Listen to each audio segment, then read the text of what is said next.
Thank you very much for returning from lunch. Thank you, Mathilde. This is my friend and my dance partner, one of the many I have. If you take a break, I'll do a little bit of talking. Just a second.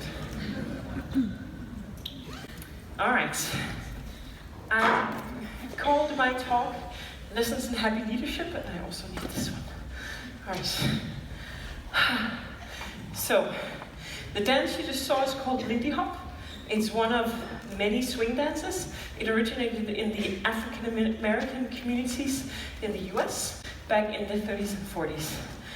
And besides being an incredibly happy dance, it also, most of the time, has an element I love, and that is it's an improvised partner dance. So it means it's not choreographed. We don't use a choreo necessarily. It's like we learned a language and we can talk to each other. To me, that's a lot of fun because I don't know where we're going to end up.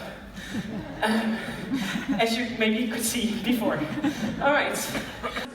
So I'll introduce myself as well. I'm Miranda, as you heard. I am a scientist. I spent more than 10 years of my life doing tedious lab work. And actually, I love science. By heart, I'm a geek. And the only problem was the environment I had there slowly strangulated my joy and my passion. And I think that's a pity. On the other hand, I luckily have my love number 2, and that's dancing. As you can see on these pictures, most of the time my face looks like this, both when I'm dancing and when I'm teaching. So to me, this was very bizarre. I had 2 things I loved. In one, the dance community, I found that I was expressive, I was creative, I was hardworking, I pushed the boundaries, I learned all the rules so I could figure out how to break them in a good way.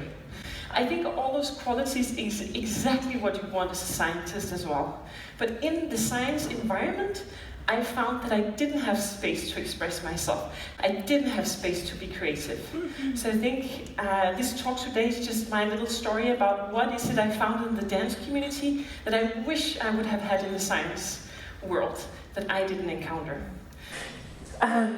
So I'll give you my 3 lessons. The first thing I noticed is, what I find is in dancing is that everybody matters equally. And I think a personal dance hero of mine phrased it better than I could. What he said is, respect and acknowledge that you're holding another human being in your arms. And this is true regardless of level, or size, or shape, or anything else.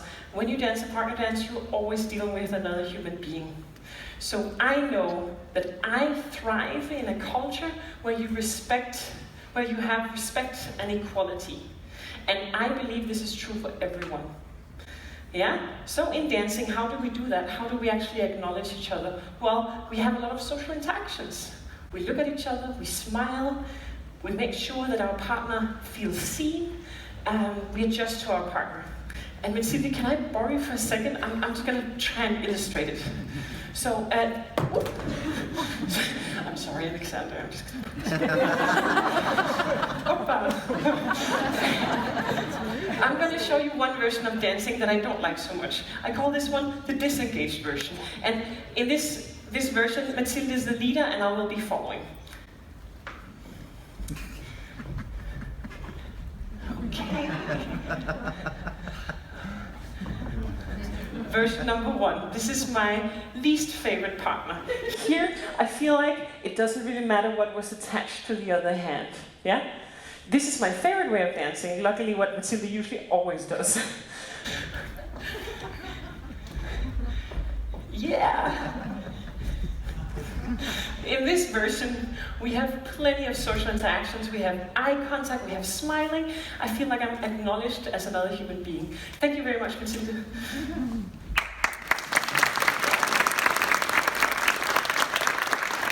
I can predict we're going to have a lot of clapping.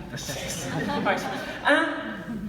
What about business? How does this look in business? I think actually many of the speakers already touched upon it. And there's a CEO called Bob Chapman who phrased it better than I could have done. What he says is, our company exists to serve its employees. And I just want to make sure you notice it's not customers, it's employees. And I think this is a great way of viewing your company in. How he even phrases it with his employees, he says, my employees are actually the knives that I have in my hands. Yeah? I think this is true no matter whether you acknowledge it or not. So again, I think I, also in a business setting, thrive in a culture with respect and equality, and I believe this is true for everyone. And I don't think it's that different. I would say you have social interactions, you have maybe level 3 or 4 or 5 greetings in the morning. You meet people where they are, you make them feel seen. And I think especially for people in power positions, if you're the CEO or if you're a leader, you have an extra responsibility to make everyone feel equal. That was my number 1 takeaway. All right, let's go to number 2. I love this one. Leadership is two-way communication. One of my other dance partners very often says, not as the first and nor will he be the last, variety is the spice of life. I believe that if you only listen to yourself, you don't get new input. You grow old in your old habits. And I think if you start paying attention to what other people say, even if it's someone you're supposed to lead, I think you would get much more variety. So here are my whys. Your follower, when you're dancing, can have different and even better ideas than yourself. Freedom, so important. Not micromanagement, gives people ownership of what they do. If you micromanage, when I micromanage, I feel it's impossible for me to feel ownership. If I get freedom, I take responsibility, I get keen, I want to contribute, yeah? How do we do that?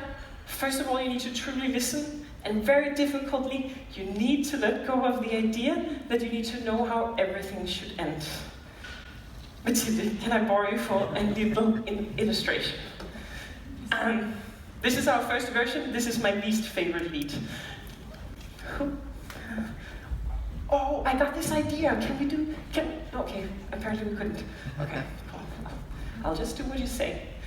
In this version, Mathilde is not listening to me at all, but she had a goal in the end, and no matter what happens with me, she pushes through. Luckily, that's not how Mathilde usually dances. Let's see version number 2. Oh, I have this idea, Mathilde. How about this?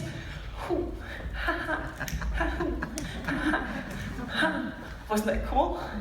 Yeah, thank you.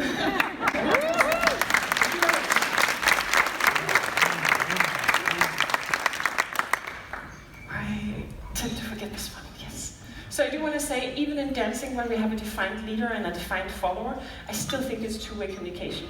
I think you gain if you both listen and talk, all parties.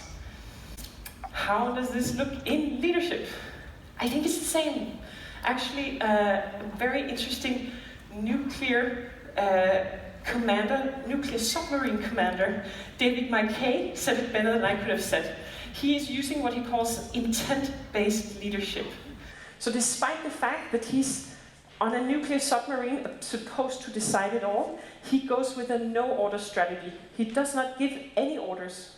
Instead, he takes people in with their knowledge and all their skills and say, hey, this is our goal. We need to be here, there, and there because of the enemy. I'm not sure what you say in a submarine.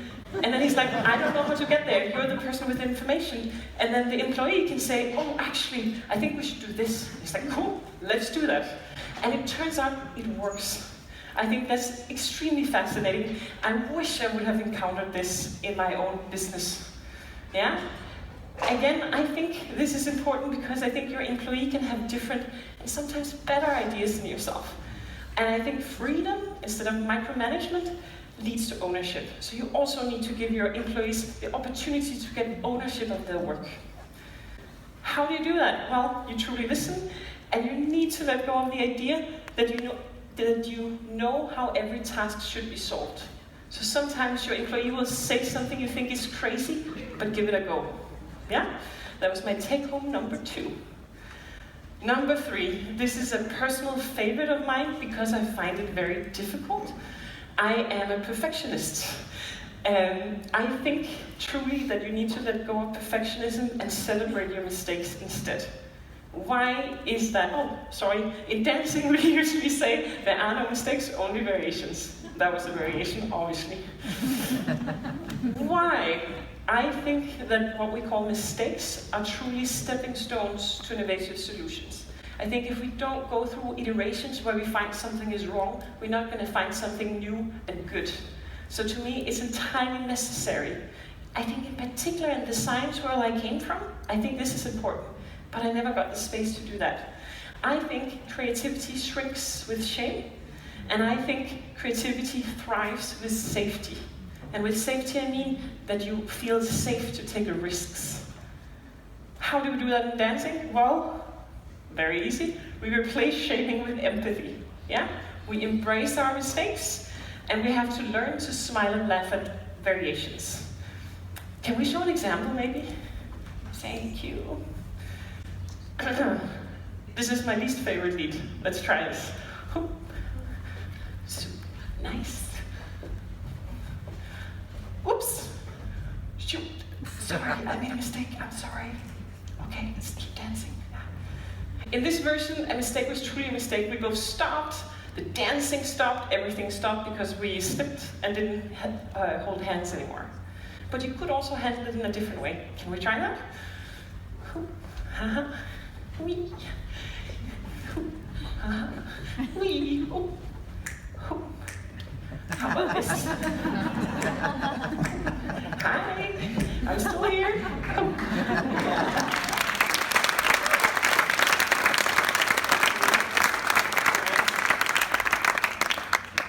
So sometimes amazing, beautiful things come out of mistakes if you keep going and you don't stop and shame yourself for doing something wrong. This is a tough one, but I think it's important. How does this look in business? There's an amazing quote from a guy whose name I've tried to remember, but now I forgot it. What he says is, we don't make mistakes, we have learning moments. This is from Gary Rich. He's also CEO and has an amazing view on leadership. Basically the same, because I think why mistakes are stepping stone to innovation solutions. We need those learning moments. And if we keep on shaming people for doing mistakes, we won't have the learning opportunities. Yeah? Creativity shrinks with shame, creativity thrives with safety. So I think this is true in dancing and everywhere else we go. How does this work in business? Well, tough call. I think you need to allow your employees to grow through these learning moments. And it can be small things as changing the vocabulary. Stop calling it mistakes. Start calling it something else. Start celebrating your mistakes. Give a beer to the best mistake in the month, whatever. So I think small things can change how people view these things.